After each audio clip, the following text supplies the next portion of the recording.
stop it. Oh, I've not done my Duolingo. Oh dear, Lily is mad at me. Hey Spuds, it's Jamie. Welcome back to another video first on the channel. I don't know, but welcome either way. I have plugged my microphone in. Great. We're off to a great start. I'm very glad to have you here. Thank you so much for clicking on the video. Hope you enjoy it. Today, we're here for another installment of Bad Women's Anatomy. And this is just misogyny, basically. That is what this is. On this channel, we very much recognize that not all women have the same anatomy, and anatomy is not what makes you a woman. But these posts and these things are very much directed towards women. That is why it's called Bad Women's Anatomy. Sometimes it does come down to anatomy, sometimes it does not, but it is always mostly men being very misogynistic and strange towards women. Yay. But before we get into the very bad anatomy, I want to talk to you about something that is good anatomy. Thank you to Balesa for sponsoring today's video. And not only are they sponsoring this video, they're also sending out free vibrators or gift cards for vibrators to every single 18 plus spud who signs up for the giveaway. I've spoken about Balesa on the channel before. I'm sure you know who they are, but just as another quick introduction, Balesa are a bi-woman company for all things sexual wellness. They're on a mission to empower everybody to embrace, explore, and celebrate their sexuality. And today I want to introduce you to some toys which are part of how you can achieve all of this. We have contestant number 1, the Air Vibe.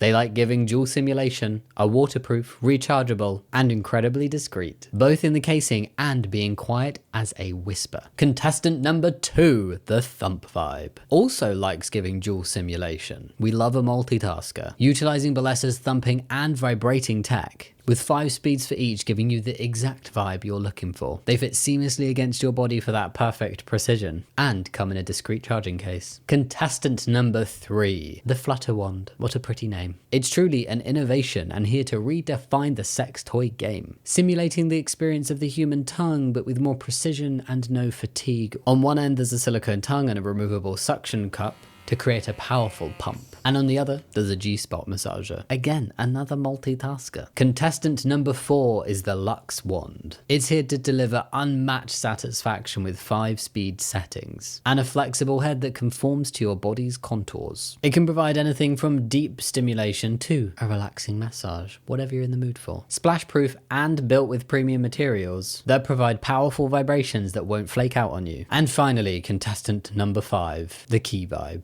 They're a remote-controlled secret vibrator that's great fun for couples. Not only does it have 5 vibration speeds, it's also waterproof, rechargeable, and made from body-safe silicone. Plus, look at the magic of this remote. It's so discreet that you can't tell it apart from a car key. And the winner is you. Because any of these could be yours, and potentially for free, because Balesa are sending out free vibrators or gift cards for vibrators to every 18 plus spud who signs up for the giveaway. I love being able to promote exploring your own sexuality, especially as a trans person, where we're either ignored in those settings or fetishized, and I think it's super important to be able to speak openly about these things and share the love. So go click on that link in my description box and enter the giveaway and check out Balesa for yourself. Now, let's get on with the Bad Women's Anatomy. I wanted to kick it off with something that's a few years old now, 2020-ish time, but a little bit of a treat. And so I've got a video that is other people reacting to this treat. You ready? Real women vote Trump. Country music singers show support for president. Real women. Now that is the way you tell if a woman is real. None of this trans cis nonsense that should never have been a conversation in the first place. Oh no, if you vote for Trump, you're a real woman. Even the men. You know who was struggling this morning? That is Carl. I saw him getting out of his car this morning singing this most ridiculous song. I wasn't struggling. It's, I'm just going to play it to you. Here, listen to this. We don't care if you're white. Sing it. Don't care if you're black. We don't care if you're gay. We're all under attack. We're all under attack. I mean, that is true. Everybody who's marching, you're all under attack. We're all under attack here, but I don't think voting for Trump helps that. I think it does quite the opposite. We don't care if you're rich. Rich. Don't care if you're poor. Poor. We just know what we're fighting for. Here we go. Sing it together now. Real women vote for Trump. We don't need no liberal chump. Yeah, real women vote for Trump. Matt, what is your face even saying right now, Matt? This was on like Australian news, right? And they're all just like, what the hell is going on in America? We don't need I'm just glad I'm not seeing this, Ali. I'm hearing it's sort of concerning enough. But anyway, maybe I'll watch the replay. Yeah. Sarah, your thoughts on this one this morning? It's such a bizarre message of like, we don't care the color of your skin, we don't care your sexual orientation, we don't care your gender identity. Like they even said, we don't care if you're both. They don't care if you're somebody who falls outside the gender binary with your identity. They don't care about how much money you have. They just want you to vote for Trump because that's what's gonna save us, apparently. Oh dear. Don't need no liberal chump. But the messages they're saying are not at all in line with the president that they are endorsing. And the politics that they're endorsing. It is so bizarre. So bizarre. Oh, can I respond in song? Sure, oh, we'd love that. Real women don't vote for Trump. That's an earworm, isn't it? I'm Yeah, gonna it's have an that earworm. stuck in my head all day. Unfortunately, I also feel like I may too have that stuck in my head for a while. I do not want to be singing it though. Real women vote for Trump. Goodness, no. Right, should we get on with the main bit of the video? That was just a little treat to get us into it. So much of women's health stuff is like, yeah, we know this because we conducted one study 60 years ago on a single rat, and the rat was male. So true. So true.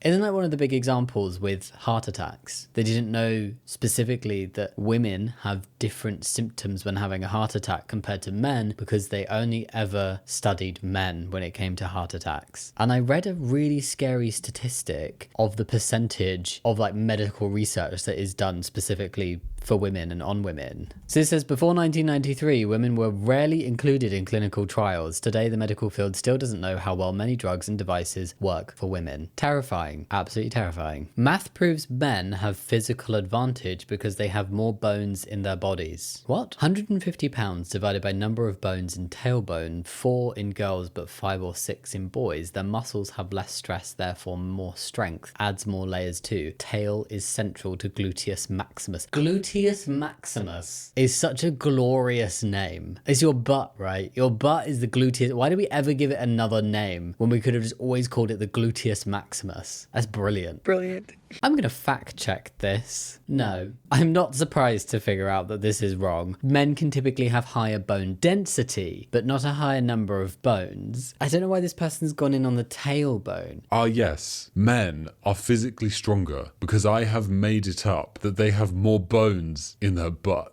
Wonderful. Oh, there's been comments. I took anatomy and physiology in college and even I feel stupider reading this. But he used science words like gluteus maximus, therefore he went to science school and could be trusted. Don't forget the rib God removed to make Eve. Wasn't there a thing that women have an extra rib? I don't think that's true. Not a chance. Horror stories. LMFAO, 99% of the time when you ask a girl the worst date she's been on, it essentially boils down to, he didn't pay for the date, he didn't take me to an expensive enough place. This just sounds like it's been written by some like incel dude who's like, But I'm a nice guy. Why won't you give me a chance? You keep going out with these douches and then you complain that guys don't treat you right. Well, I would treat you right. and then turns out no, absolutely no, they would not. Very, very wrong. If a woman is answering what was the worst date you've been on with crappy restaurant he made me pay for instead of he in some way made me feel unsafe or actually attacked her, then there's a good chance they're lying because they very reasonably don't want to tell you about a time they felt or were unsafe. Man being told that, read into it what you will. The worst dates women have been on aren't stories told by women, you only see them on crime documentaries. Oh, that is very true. Very true. Yeah, who is telling you that the worst dates these women have been on is guys who didn't pay for their meal? Is it other men? Is it women who don't like you? How did she move where her hair was growing from? Tell me you don't know how hair works without telling me you don't know how hair works. It's called a parting. You can put one anywhere in your hair. Some places will work better than others, but yeah, she did not change. Maybe we should all keep up the pretense to guys like this of like, no, she did. Women are magical. They must be feared and respected because they can change how their hair grows. Wait till he sees French braids.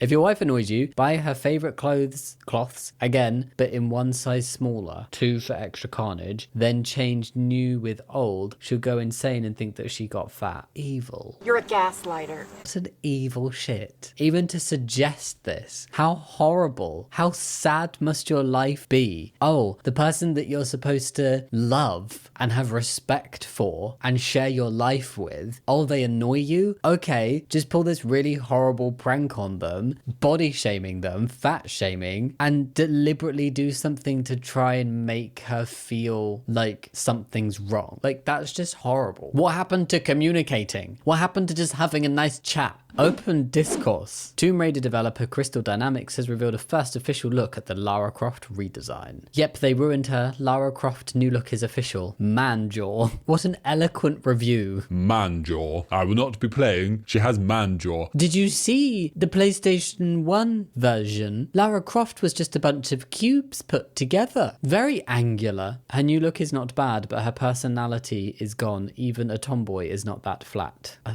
dear me. The woman doesn't live up to my standards. The video game character woman who I'm going to run around as and kill the bad guys. No, I cannot objectify her. I can't even relate to her personality. What? Women fart? What's next? You're going to tell me something ridiculous like they have thoughts and feelings?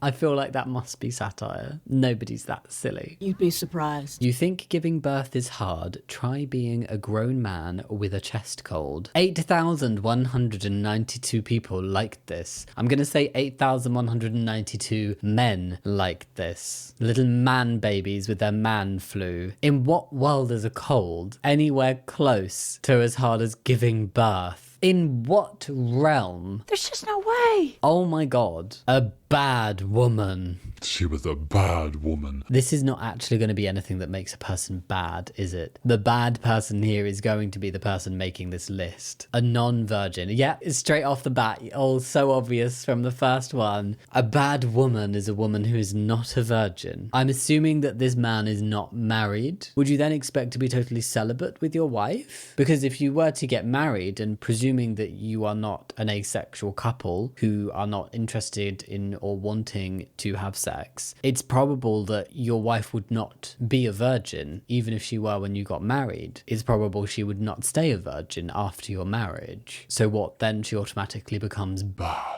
A bad woman. no hourglass. Quite old-fashioned now. I think most people use a phone timer. Doesn't pray every day. You just like that because you made a little rhyme, didn't you? Doesn't pray every day. Oh god, no. Isn't bubblegum pink? What does that mean? That's not a saying I've heard. My head is taking a guess at what it could mean. I don't really want to Google it. But based on the 3 things that have preceded it, I'm going to also assume that it is just heinous and weird. He needs help. Complains about her period. Oh, heaven forbid. She complains about something that can cause many people who experience periods a lot of discomfort to extreme discomfort and some quite serious issues that go alongside it. From migraines to fainting to nausea to extreme cramping. Some people have a very bad time with their periods, and even if people don't have a bad time with their periods and they're standard, periods still suck. Anybody is entitled to complain about their period a little bit, okay? You know what happens when my wife has her period? She gets a little heated, huggable thing, a blanket and a cookie and a cuddle because it sucks. I'll just suck the fun out of everything. And yeah, she's allowed to complain about it. Oh my god. I really hope this guy stays single forever. I hope he just never interacts with women in any way, shape or form.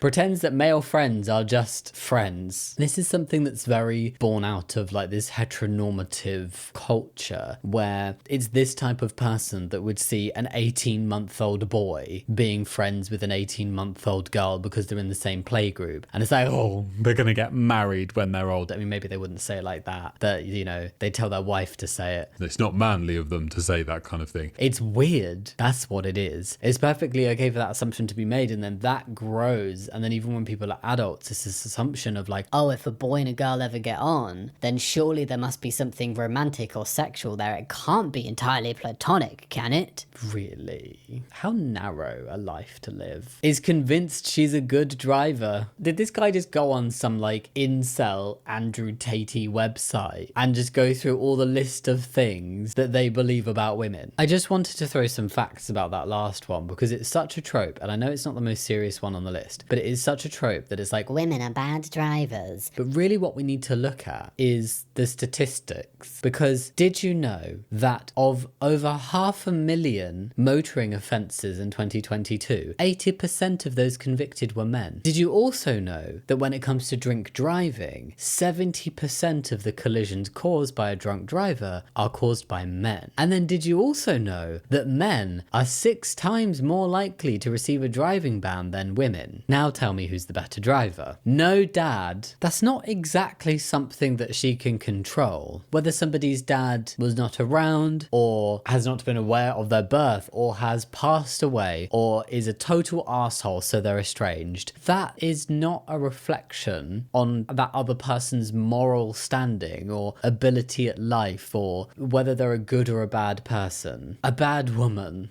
sorry, we've not read the title in a while, can't live in reality. This sounds very, the person writing this lives in some alternate reality where women are this big bad Evil, and they need to fit this very specific set of rules in order to be remotely good. and any woman that does not come into his reality, which is not the reality of the actual world, is not living in reality, because his reality is real to him, but it's not real compared to the rest of the world. That's the only explanation for why somebody would actually think these things and think them truthfully, is that they are not seeing the world how it actually is, and seeing women for how they actually are, and as people and as equals. Last one. Oh, one of the worst till last. Thinks she has a say in the relationship. Oh my god. This is someone who doesn't want a wife, they want someone to control. And that's terrifying. I might have to get rid of my hourglass collection and my dad just to be able to be the perfect bad woman. Trademarked. Damn, I guess I'm out because I'm blue. Dabba dee dabby da, be dabby dibby dibby da. I'm not going to sing that. When a man pays bills, it's normal. When a woman pays her bills, she's a queen of the jungle, independent, strong woman, Wakanda forever, Terminator, rich. Are they trying to say there's a double standard? Like when men pay a bill, it's just like, yeah, that's what you should be doing. That's normal. Whereas when a woman pays a bill, it's like, yes, all hail the queen who's paying her own way. I mean, there's a history there as to why there is such a rallying around of independent women. And typically when this rallying around happens, it's because they have a reason to have needed to have gained that independence, typically from a man who was not very nice. And so it's a celebration that they have this independence and they're taking on that role. I mean, the number of men who are financially controlling in relationships and then would turn around and say shit like this, unbelievable. I read a thing, it just made me think of it now, where it was like this exchange online. I can't remember where I saw it. Online, obviously. But I think it was this woman who was basically saying like the world would be much better if there just weren't men. And this guy was like, Well, if there weren't any men, then who would protect you women? and the woman was just like, protect us from who? And that's such an important point. It's like we wouldn't need to celebrate things like this and uplift women being independent and like having this big shout out of like an independent woman if there weren't so many men preventing women from having their independence where it needed to be something that was celebrated in the first place. It is still something that needs to be celebrated because there are so many controlling dicky men, both on like an individual one-off level with their partners, which is bad enough, but then on a general, more societal level or cultural level, there is a reason why it's celebrated when women can gain their independence. It's almost like women have only been allowed to have their own funds for less than a whole lifetime. Oh yes, how long has it been that women have been able to have a bank account? So here's a list of 8 things women were not allowed to do in the UK 100 years ago. Hold property on the same terms as men. In 1918, women could not inherit property on the same terms as men. A law of Property Act passed in 1922 changed that and meant a husband and wife could inherit each other's property. This was published in 2023. Serve on a jury. Women were not able to serve on a jury or as a magistrate until an act was passed in 1919. However, for 40 years after juries were made mainly male before rules concerning jury qualification were reformed in the 70s. Open a bank account or apply for a loan. Women faced financial discrimination and were qualified as high-risk investment by banks right up until the 70s. The 70s. It was not until 1975 that a woman was allowed to open a bank account in her own name. My mum was 20. Oh my God. I didn't know it was that late. Even after this, single women were not allowed to open an account in their own name unless they had a signature from their father. Working women were refused mortgages in their own right until the 70s unless they could secure a signature from a male guarantor. And we're talking about the UK, which has progressed quite a lot in terms of women having equal rights. It is not like this all around the world. There are many places where women are not able to do any of these things. Be refused to be served in pubs for spending their own money. This law was not changed until 1982, and women could be legally refused the right to go for a drink unaccompanied by a man. Oh my God. Become an accountant or a lawyer. The Sex Discrimination Removal Act 1919 changed the law on women being disqualified for certain professions on the grounds of sex. It gave women access to both accountancy and legal professions. The Sex Discrimination Act 1975 then made it illegal to discriminate against women in work, education and training. So although they'd had like 66 years of being able to technically legally have these jobs, they had no protection of being discriminated against. So like it was very likely all these old white men were just going to be like, nope, not going to hire a woman. Have right to equal pay. 187 female workers at Ford forced striking action in 1968, which was instrumental in the passing of the 1970 Equal Pay Act. The machinists walked out and went on strike for 3 weeks in protest against male colleagues earning up to 15% more than them. The Equal Pay Amendment Act 1983 allowed women to be paid the same as men for work of equal value, so it still took 15 years for there to be like more progression on this. However, equal pay is still an issue today, with the percentage gap across all workers in 2022 being 14.9%. Oh, that's bad, isn't it? Sit in the House of Lords. The Life Peerages Act 1958 entitled women to sit in the House of Lords for the first time. Baroness Swanborough, Lady Reading and Baroness Barbara Wootton were the first to take their seats. Work in the London Stock Exchange. Women were admitted to the London Stock Exchange for the first time in institution's history in 1973 following campaigning by women in the financial sector. Many people's parents and certainly grandparents would have been alive to see that changeover happen. Like, just think about it. Like, your mother, your grandmother, your great aunt, your auntie, maybe even your big sister, depending how old you are, or your little sister, depending on how old you are. Independent women are very much celebrated. You're so beautiful. I would like to lick you. That's a change of conversation. I feel like this Bad Women's Anatomy has, yes, been Bad Women's Anatomy, but also just like really shitty takes on women, really shitty attitudes towards women. Maybe this is a good one to end on because it's weird and uncomfortable and definitely bad anatomy, but it feels a little bit lighter than the other ones. So shall we leave it there for today? That is all the Bad Women's Anatomy for today. I hope you enjoyed the video. Think about giving a thumbs up and subscribing if you did, but no pressure. You also see some names going up the screen here. These are some of my Patreons. Thank you so much for supporting me over on Patreon. It starts from as little as £1 a month and it helps me continue creating here, and there's also some extra content over on Patreon. And a big shout out to my top tier Patreons: Ginger Blues, Albar, Bildad the Shoeite, I've forgotten, damn it, I think that's right, Chloe, Dellen Irving, Elden K, Gosco, Iona Balash, Jesse Entwistle, Marv Mallow, Max Mix Mods, Night Soul, Nesta, Rachel Raptor, Randy, Riley Ray, River Champignon, Sally Drew, Sarah Hobbs, Sienna Lamb, Slayer, Spring Metal Dragon, Sugar Joe, TNS Mum, The Paisley Prince, and The Third Hat Man. Thank you so much. And thank you so much for watching. I'll see you next time. Much love. Bye.